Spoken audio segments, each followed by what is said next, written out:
Assalamualaikum warahmatullahi wabarakatuh dan salam sejahtera untuk kita semua. Perkenalkan, saya Andi Nurul Huda, mahasiswa jurusan Ekonomi Pembangunan dari Universitas Muhammadiyah Mamuju. Nah, di video kali ini saya akan membahas tentang etika pengembangan dan penerapan ipteks dalam pandangan Islam. Nah, ada dua subbab dalam materi kali ini. Yang pertama, paradigma ilmu tidak bebas nilai, dan yang kedua, paradigma ilmu bebas nilai. Simak video selanjutnya.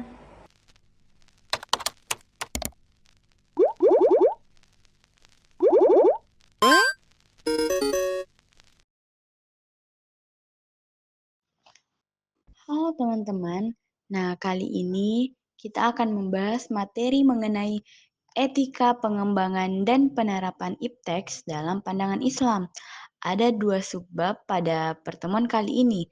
Yang pertama, paradigma ilmu tidak bebas, dan yang kedua, paradigma ilmu bebas. Simak selanjutnya. Paradigma ilmu tidak bebas, nilai, value, Landen Science. Pengertian paradigma ini menyatakan bahwa ilmu tidak bisa dipisahkan dari nilai-nilai. Artinya, dalam setiap tahap kegiatan ilmiah, mulai dari pemilihan topik, penyusunan hipotesis, metode yang digunakan, hingga interpretasi data, selalu ada pengaruh nilai-nilai sosial, budaya, moral, atau politik dari ilmuwan atau masyarakat tempat ilmu itu berkembang. Ciri-ciri yang pertama, ilmu dianggap terikat pada konteks sosial dan histori. Yang kedua, subjektivitas ilmuwan diakui sebagai bagian dari proses ilmu. Yang ketiga, nilai-nilai seperti keadilan, keberpihakan, atau ideologi bisa mempengaruhi hasil penelitian. Tokoh pendukung. Yang pertama ada Thomas Kuhn, yaitu paradigma ilmiah berkembang secara historis dan ideologi. Yang kedua, Paul Feyerabend, yaitu tidak ada metode ilmiah yang netral menurutnya. Nah, contohnya yang pertama, penelitian ekonomi yang berpihak pada kelompok rentan atau keadilan sosial. Yang kedua, isu-isu seperti perubahan iklim, kemiskinan, dan gender tidak bisa netral secara nilai.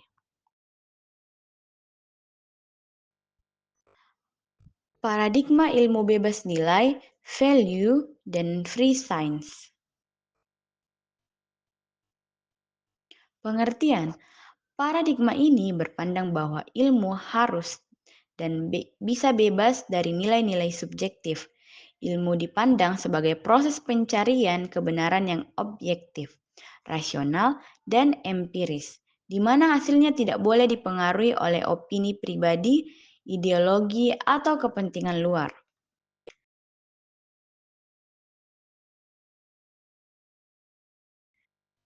Ciri-ciri yang pertama mengutamakan objektivitas dan netralitas ilmuwan. Yang kedua, peneliti harus menjaga jarak dari nilai-nilai pribadi dalam proses ilmiah. Yang ketiga, ilmu dianggap sebagai produk yang universal dan bebas dari konteks sosial. Tokoh-tokoh pendukung. Yang pertama, Max Weber, yang berpendapat ilmu sosial sebaiknya bebas nilai dalam metode, meski nilai bisa jadi latar belakang. Yang kedua, Karl Popper, yang berpendapat falsifikasi ilmiah sebagai kriteria objektivitas. Contohnya, yang pertama, penggunaan metode statistik murni tanpa mempertimbangkan latar belakang sosial. Yang kedua, penelitian laboratorium yang berfokus pada hukum-hukum alam, bukan pada nilai moral. Nah, pada materi kali ini, teman-teman, kita dapat menyimpulkan bahwa paradigma ilmu bebas nilai dan tidak bebas nilai mencerminkan dua pendekatan yang berbeda dalam memandang hubungan antara ilmu pengetahuan dan nilai-nilai sosial, moral, dan ideologis. Paradigma ilmu bebas nilai menekankan bahwa ilmu harus bersifat objektif, netral, dan tidak dipengaruhi oleh preferensi pribadi atau nilai sosial. Pendekatan ini dominan dalam ilmu alam dan didukung oleh pandangan positivistik. Sebaliknya, paradigma ilmu tidak bebas nilai beranggapan bahwa dalam praktiknya ilmu tidak bisa dilepaskan dari konteks sosial, budaya, dan ideologi. Pemilihan topik, metode, dan interpretasi hasil penelitian seringkali dipengaruhi oleh nilai-nilai tertentu. Dalam kenyataannya, kedua paradigma ini sering saling melengkapi. Ilmu idealnya tetap berlandaskan pada objektivitas metodologis, namun juga peka terhadap nilai dan kepentingan manusia yang lebih luas, terutama dalam ilmu sosial dan humaniora. Oleh karena itu, pemahaman yang seimbang dan kritis terhadap kedua paradigma ini penting bagi perkembangan ilmu pengetahuan yang bertanggung jawab dan relevan secara sosial.